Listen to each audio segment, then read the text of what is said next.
Hello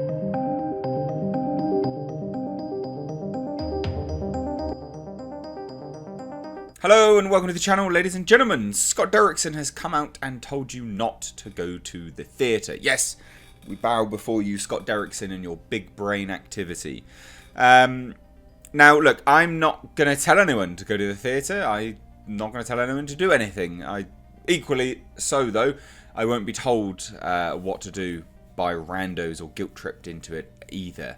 The UK, the theatres are open. I went to watch Tenet. There are procedures in place. There are distancing in place, which actually was the best thing ever. And I'll tell you why, because I can sit there and there's no piece of crap in front of me and there's no piece of crap next to me. There's no piece of crap behind me making noise.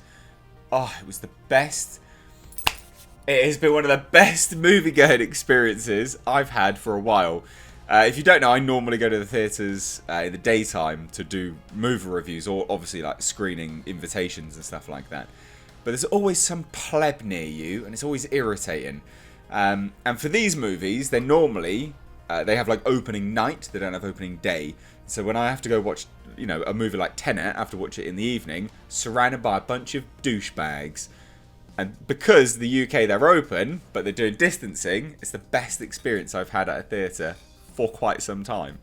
Absolutely brilliant. It's been the best ever. But anyway, Scott Derrickson, very blinkered view of the world, is very clearly only thinking of the United States, and yeah, has basically come out and told you don't go watch Tenet. And then obviously the guilt tripping ensues. Now again, I'm not here to tell anyone to do anything. Like I say, though, I equally won't be told what to do by other people either.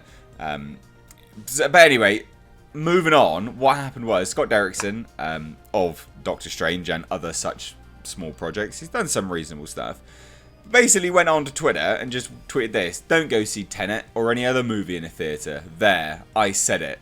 I hate that.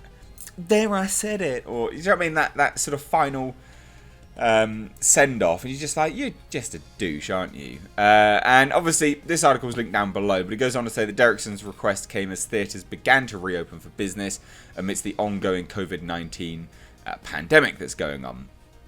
Now obviously transmission potential presented by groups of people congregating in a closed space, obviously. However, when we talk about, and I always find this very, very funny, in the UK anyway, because even, believe it or not, even pandemics are sort of scapegoated, I guess, by the left and the right. So we had all the BLM protesters, and silence. Literally, it was just silence. No one cared about them protesting in the UK, despite the fact that we've been banging on for weeks about socially distancing, and then now, we've had some people come out and say, no, we don't want to be, we don't want to have a second lockdown. So there's been some protests about that recently. And then instantly strewn all over the newspapers, it's far right and conspiracy theorists and all this and stuff, for God's sake. But BLM, there wasn't a spike in cases as a result of that. So, yeah, of course, transmission potential is there. But there has actually been quite a large, essentially a forced case study to show that it's not really had an effect, at least in the UK. And again, the evidence is actually there, which is baffling, but never mind.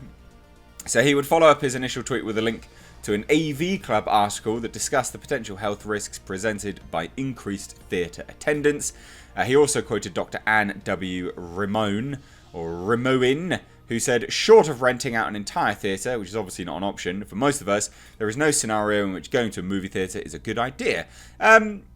Mortality rate's quite low, actually. So unless you've got actual health concerns, I completely refute this. I don't see the major issue. Again, like, the evidence seems to indicate that. But again, I'm not telling anyone to do anything, and I know there'll be a whole bunch of people going, "Bah, whatever." Anyway, Nolan's reputation and general popularity has led numerous theatres to promote Tenet as a reason to return to theatres, and it's a very good movie, actually. I watched it. I really, really liked it. Obviously, that's in the hopes of enticing more viewers to return to their establishments. In support of his call to non-action, Derrickson retweeted a tweet by film journalist Walter Chaw that told theatre attendees that their actions, and this is what pisses me off, right? This is what annoys me. And again, it is very... So, you tweet it out, and it's almost as if you're tweeting to the world, aren't you? But this is a very US-centric way of thinking. Because apparently, Walter Chaw goes to say this: if you go see a movie in a theatre right now, you are selfishly prolonging this crisis while endangering yourself. Well, that's fine. We put ourselves at risk doing numerous things every single day. So you should never say that as an issue. We have autonomy. We can do what we like to our own bodies, right? But apparently we're selfishly endangering yourself, your family, and every stranger who may occupy a space you've vacated anywhere you go once you've been infected. But that's predicated under the thing that you are definitely going to be infected, isn't it? You don't care about others. You suck. Well, it's funny, isn't it? Your Twitter handle is @Mangiotto. It should be @Mangina. Look, at the end of the day, I think there's plenty of evidence to indicate that mortality rates really not. It's, you know, the cure is far worse than the disease at this point in time, and that's my genuine personal opinion. I think with the thousands of cases in the UK, I'm speaking from a UK perspective, oncology, there's going to be tens, 20, hundreds of thousands dead in oncology because of this. Because they didn't go to hospital. They've gone unchecked. They've gone untreated. And it's disgraceful. So, not to mention, we still haven't had the suicide rates, actually.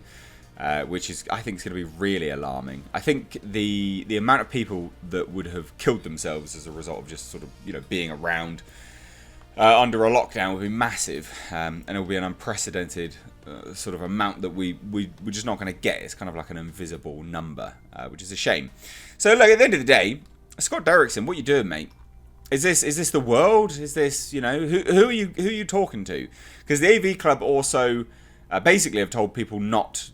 They've said don't go and review movies, which hopefully is good for me, because obviously, you know, part of what I do here is reviewing movies, and hopefully maybe I can get a lead on the likes of some of the Americans who are reviewing films. That'd be really good, wouldn't it?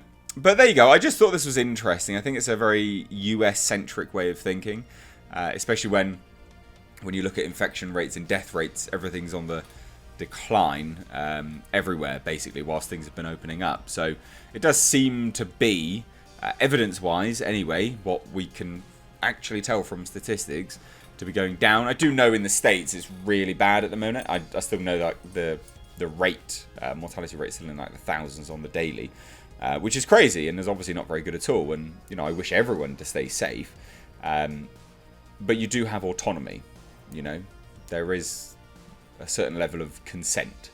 You know, we take risks and we mitigate those risks from other things on the daily. It's just part of life, sadly. But anyway, I thought I'd do this video because I did find it interesting, and I'm sure there'll be some mild outrage by someone having an opinion. But never mind. Let me know your thoughts on this down below in the comment section. If you're new here, do hit subscribe. Thanks so much. Take care.